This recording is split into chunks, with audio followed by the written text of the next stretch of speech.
Halo semuanya, jadi hari ini saya akan membicarakan mengenai buku Aksi Massa karyanya Tan Malaka.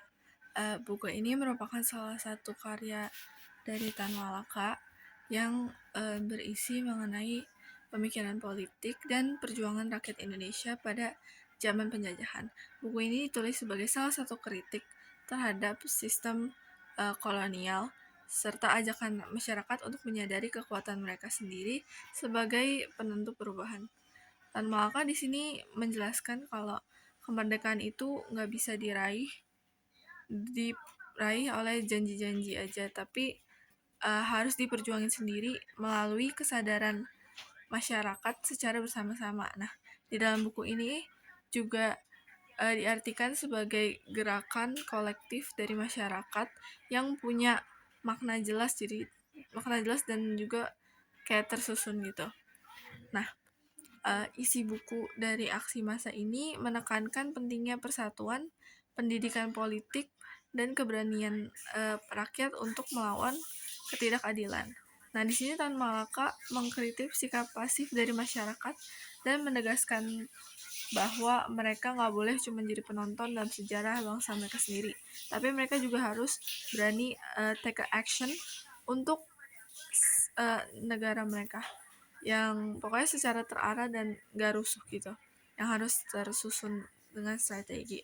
Nah, selain itu di buku ini juga menggambarkan kondisi ekonomi rakyat pada saat itu, kayak banyaknya kemiskinan, penindasan, apalagi ketimpangan sosial itu ada di mana-mana. Nah, di sini Tan Malaka punya pendapat bahwa masyarakat itu harus berani dan bangkit untuk memperjuangkan hak-haknya demi kehidupan yang adil dan sejahtera. Oke. Buku ini juga menggunakan gaya bahasa yang tegas, penuh semangat juga, kayak penuh motivasi gitu untuk masyarakat Indonesia pada saat itu. Oleh karena itu buku ini juga harus konsentrasi banget ya untuk membacanya, biar apa yang disampaikan itu maknanya dapat kita cerna dengan baik.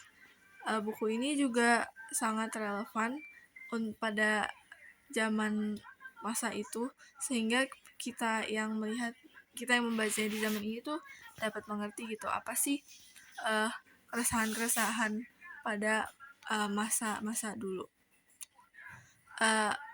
Ada juga kekurangan dari buku ini, yaitu karena bahasanya yang masih baku dan apalagi ini tulis zaman dulu, jadi mungkin ada beberapa bahasa-bahasa yang nggak bisa langsung kita cerna gitu, jadi harus mungkin dilihat dulu maknanya atau ada makna yang kita nggak tahu. Tapi secara keseluruhan buku Aksi Massa ini bagus banget, salah satu buku yang layak banget dibaca oleh masyarakat Indonesia sendiri, terutama bagi pelajar, karena kita bisa memahami sejarahnya, gimana perjuangan bangsa kita, dan gimana cara kita sendiri memperjuangkan bangsa ini. Yang kita tuh nggak boleh cuma jadi orang-orang yang pasif, tapi kita harus melakukan suatu tindakan agar negara ini tuh bisa menjadi suatu negara yang lebih baik gitu. Sekian resensi bukunya dari saya. Terima kasih.